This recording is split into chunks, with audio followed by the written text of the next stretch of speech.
Hiya, welcome back to the channel. Well, we have got an exciting one today. This is this has been sent in by a viewer, and well, let's have a look at what it is. Let's do some unboxing. Hang on a minute, how do we open this now? It's like past a parcel.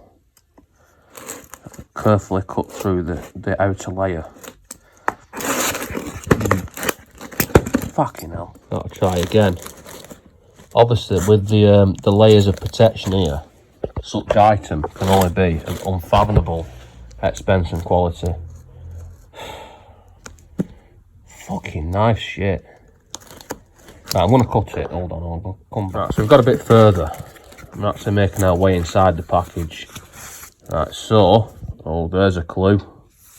Yes. Right, let's see what this is now. And evidently, this is like a sponsorship letter. If we look, it's actually from HKS Europe, and it is signed, as you can see. So that is obviously very, very important. I will keep that. So let's see what we've got in the box. So HKS turbos. I was thinking of turbos, aren't we? Whoa! Yes. Hold on. That is a big turbo. Electricity powered turbo. Let's have a closer look. Let's look at this. Hold on. Yes. Yes. Right, so this is actually a turbo. As you can see, it's a red turbo. As you can see. So let's wire it up to something, because it's electricity powered turbo as well. So let's wire it up and see what it actually does. And the wiring itself is very simple. We just need a plus and a minus, and then we have a switch, which this it goes to the throttle stop. So when the throttle's backed off, it does this, which is louder than I expected it to be. So you can imagine it's like whoop, whoop, and so on for how many gears you've got. So anyway, let's go and offer it up to the vehicle and see where it will fit. And there we are, staring down on the beast. And I think the best place for this is going to be somewhere around there. Apologies if you can't hear me too well, but we've got a building work happening across the road. But I think this is going to go here like this. So as you can see, that lines up perfectly to that. And then you've got two holes here, which you just use self-drilling screws to fix that onto your bodywork, and then that mounts on to there nice and happy. So I'm going to do that now. Got to carefully position this perfectly, and then I'll use this impact gun to drill these screws into here. Yes.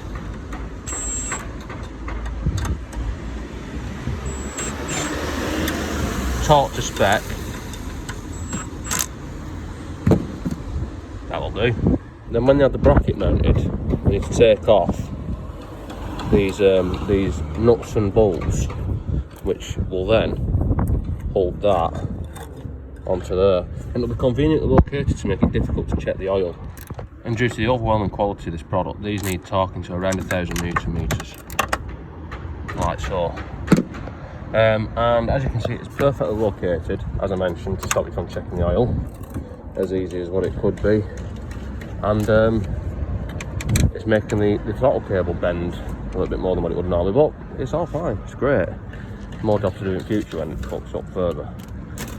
Right, now we've just got some wires to connect, and we've got a specific special switch there. And this needs positioning somewhere around this sort of vicinity to cause, when this returns, to hit it, something like that. So as I mentioned, this switch needs mounting near the throttle body for the return to work professionally. And this bracket actually comes with the kit, along with these screws. So I'm going to screw that onto here, so I can place it where it needs to be. Then you have something like this. And in case anyone's wondering, which I know nobody is, they're 5.5 mils and they are Phillips head. So this now, with a bit of bending and tweaking, I can sort of bolt it to that bolt there and then bend it so that it's resting against that there.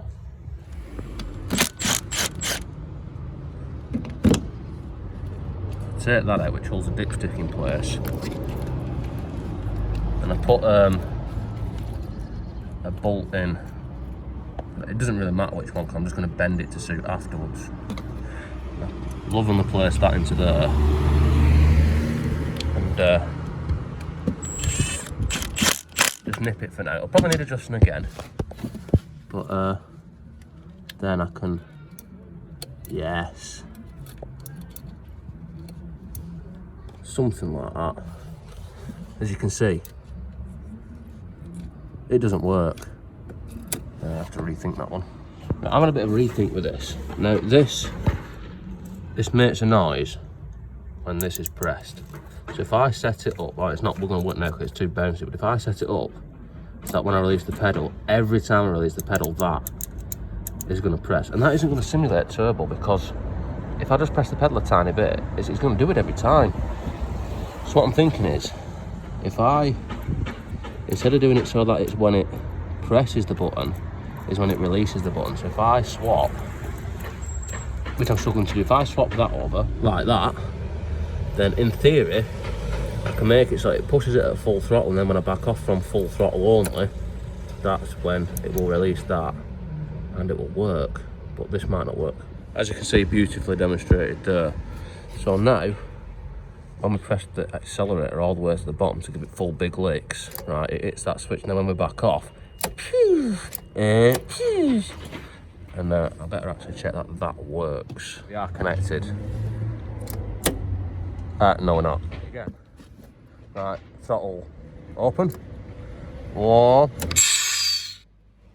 Fucking perfect. So now we're almost there. What we do need to do is, I need to tie this wiring up, and so it's not connected straight to the battery, I'm going to connect it into one of these relays. I haven't decided which one yet, but that's my plan when I can be bothered. See what happens with that. So this is the next step of the equation to having a turbocharged Citroen C1, or effectively, with the actual effect. Actually, surprisingly enough, I did get offered a turbo for this car once on a sponsorship doofer, and I was sort of getting nagged to accept, I'll make a video within a month and of opening it, and then another month within whatever it was of fitting it, and I just said I can't commit to that. Kept on getting nagged, and they only sort of stopped nagging me, the firm, when I said to them, look, you can send me a turbo if you want, but I'll fit it in my own time, and if it's shit, I'm going to say it's shit. I'm not going to lie. And then they shut up mothering me, which worked quite well. So anyway, let's crack on with this one. Yes.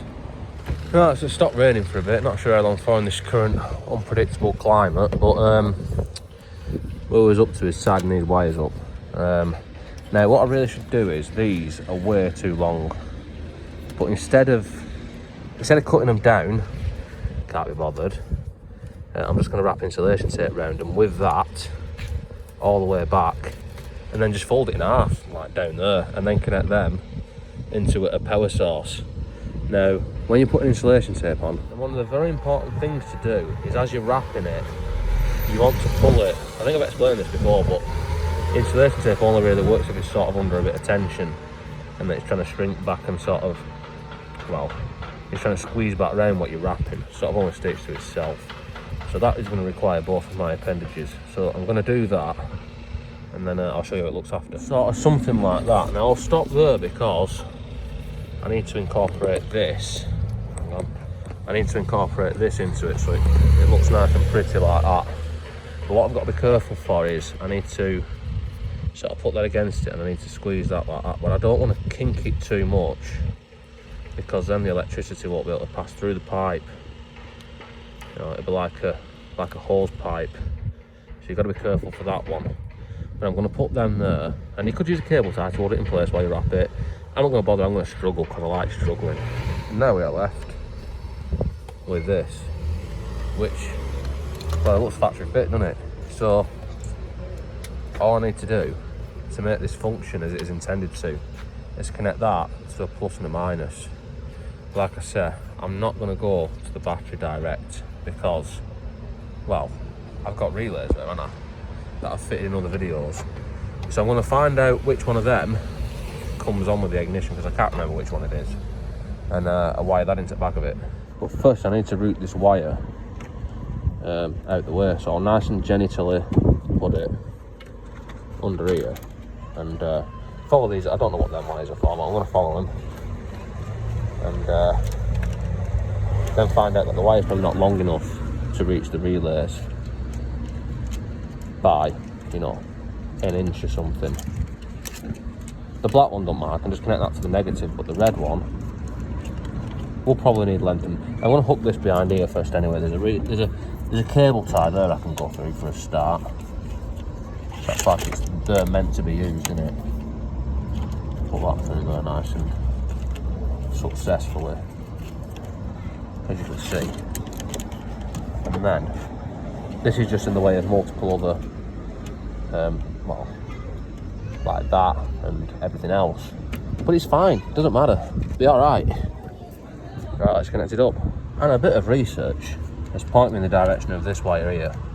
This one is for the compressor for the air on, so I'm just going to put a joint in there and just put a T on there from the positive, so it'll only come on when I turn the compressor on, and it'll I'll have a fuse on it as well in case it decides to short out and go on fire. But obviously with the outstanding quality of that is really unlikely to ever happen. So I'm going to join that into there just like that, and then I'll connect the earth in like that. And yes, look how neat that is, factory fit, as always. Right, so now let's go and see if it actually works. For which, all I should have to do is, if I start the car and do this, but with the car running, it should make turbo noises. And now we're ready for the moment of truth. Oh, that's doing nothing at all. I wonder why that is. And I think I found the problem. It's not because I left the bonnet open and got everything piss wet through.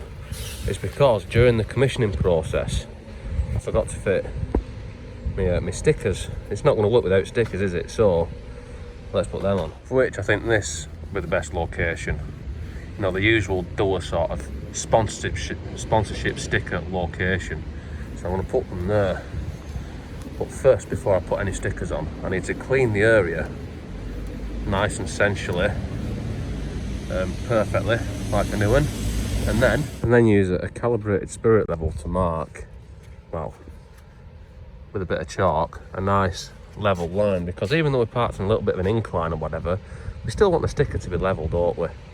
So the next part is to carefully peel backing paper away from the sticker like this, nice and carefully. Then we can stick our sticker nice and level,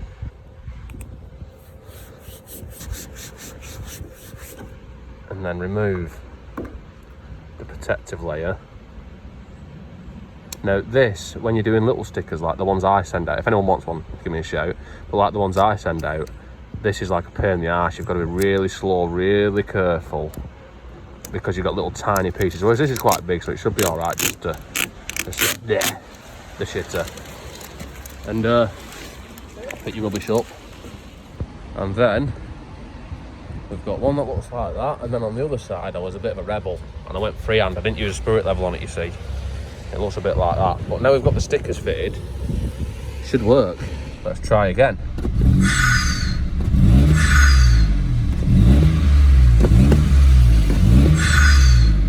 And it only actually works when you put the pedal all the way down to the floor.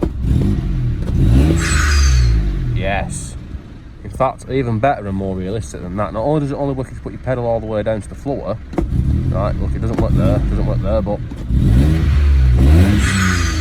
yes, because you've got to hold the pedal down to the floor for long enough for it to stop flexing on the bracket and press the switch. and then it works. So you've got to build up the boost, you know, realistic. It's like Fast and Furious kind of shit, this. So we're nearly at the time to go and actually try it. But first, something that I've noticed over the last few weeks or so. Car started like a little bit of a misfire, a little bit. Like now, it's a little bit vibrating. And last time it did this, it needed a set of plugs in it. So, with performance enhancing, you know, devices like this that have been fitted, we better fit some new spark plugs or some replacement spark plugs, some performance enhancing spark plugs. Which leads us to these, which are Denso Iridium spark plugs. Now, they're not actually new. They've done a few miles. I can't remember how many said, but I was sent these off Colin on Bug 3 for him, and they're out of his car. But they've done a few miles, but they're actually don't look too bad. And I've been told off other people that when they fitted these plugs, they have made a difference. So I'm gonna see if there's any noticeable difference. I didn't think there would be like a full video out of it testing the spark plugs because it'd be too scientific then. So I'll throw it in with this one. So I'm going to throw the plugs in to make sure any gains given by the turbo, we can make the most of them. Anyway, to fit the plugs, all we need is a 16mm sparkler plug socket, a 10mm socket, an extension, a ratchet, and an impact gun, and replacement spark plugs, if I remember right. And then of course we remove the air box, which just comes off nice and easily. And then, I mean, I've showed this in other videos how to do this, but 10mm is on there.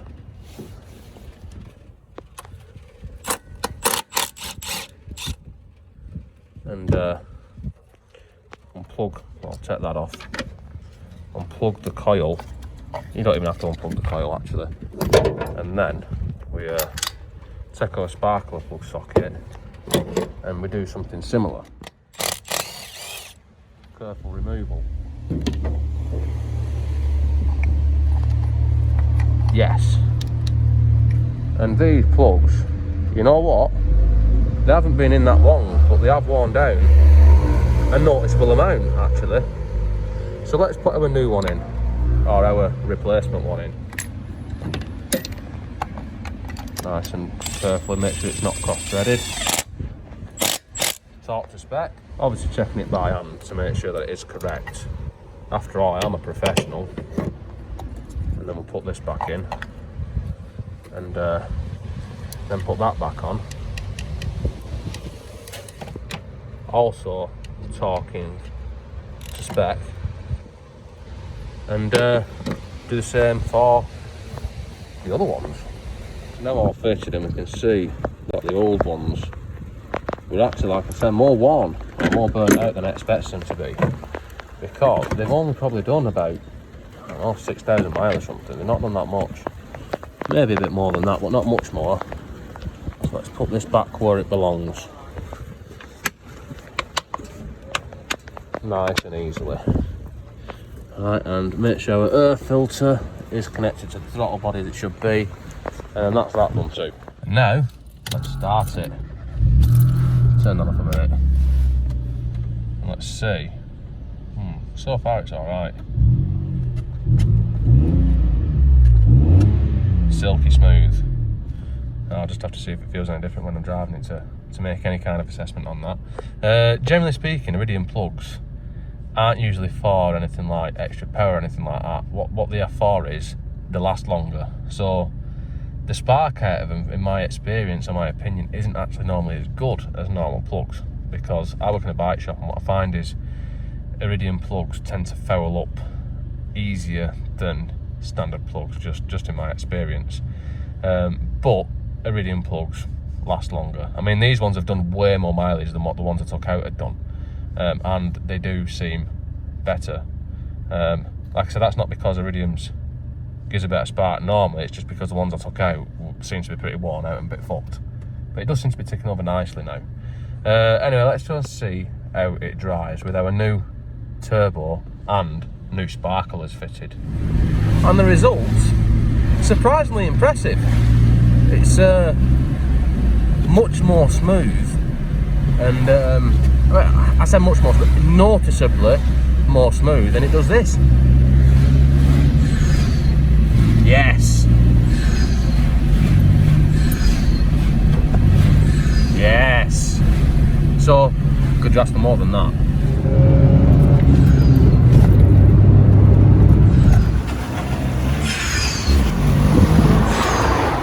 But if you're not a fan of it, like if you're a bit of a weirdo and you want to turn it off, all you've got to do, you see now it's not on,